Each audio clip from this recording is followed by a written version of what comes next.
श्री राधे कृष्ण। ओम नमो भगवते वासुदेवाय नमः। कथा 43।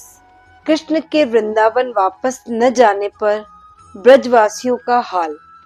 हे परीक्षित, श्री कृष्ण बलराम जी के साथ नंद बाबा के पास जाकर कहते हैं कि आप ब्रज को जाओ, हम कुछ दिन मथुरा में निवास करेंगे।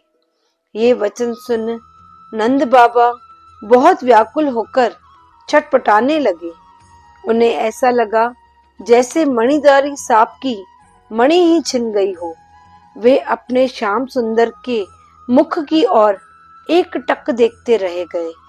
तब श्री कृष्ण ने नंद बाबा को समझाया कि आपने मुझे पाला है और पालने वाले ही माता पिता होते हैं, किंतु यहाँ हम अपने सभी रिश्तेदारों को सुखी करके आपको दर्शन अवश्य देंगे।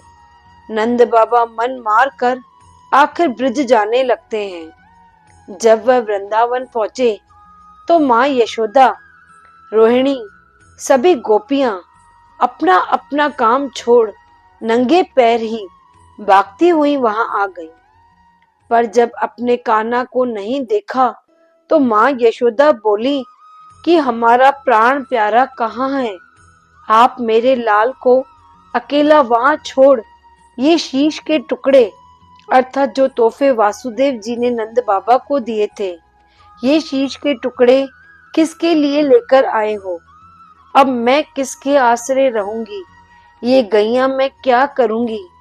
इसका दूध कौन पिएगा और कौन मैया मैया पुकारेगा? आपने तो जीते जी ही मेरे प्राण निकाल दिए। गोपियां तो दीवार सी पत्थर बन गईं और उनका मुंह सूख गया। आंखों के आगे अंधेरा छा गया। यशोदा ने वासुदेव से कहा, आपका हृदय तो पत्थर से भी ज्यादा सख्त है। तब नंद बाबा ने समझाया कि यशोदा, गर्ग आचार्य जी ने पहले ही समझाया था कि कृष्ण मथुरा में ही पैदा हुए हैं और वो सिर्फ अपनी लीलाएं दिखाने और बाल्य अवस्था का ही सुख देने हमें आए हैं। अब अपने और गोपियों के भी मन को शांत करो। वहां मथुरा में वासुदेव ने कृष्ण बलराम को विद्या सिखाने के लिए गुरुकुल भेज दिया। वहां रास्ते में कृष्ण जी को एक गरीब सुदामा ब्राह्मण मिला। वो भी गुरुकुल ही जा रहा था, इसलिए श्री कृष्ण ने उसे भी अपने रथ में चढ़ा लिया। उज्जैन नगरी में सांदीपनी गुरु के आश्रम में उन्हें विद्या मिली। कुछ समय में उनकी विद्या पूरी हुई। तब शाम बलराम ने गुरु से विनती की कि हे गुरु जी, हमारी शक्ति अनुसार गुरु दक्षिणा लीजिए, जिसे हमें हमारी शिक्षा फले। गुरुजी ने कहा, बच्चों, मुझे तो कुछ भी नहीं चाहिए। जाकर अपनी गुरु माता से पूछो, हो सकता है उन्हें कुछ जरूरत हो। गुरुजी ने गुरु माता को बताया कि ये दोनों परम पिता के अवतार हैं। इसलिए जब गुरु माता से दक्षिणा पूछी तो उन्होंने कहा, मेरा बच्चा जो समुद्र में डूब गया है उसे लाकर दो।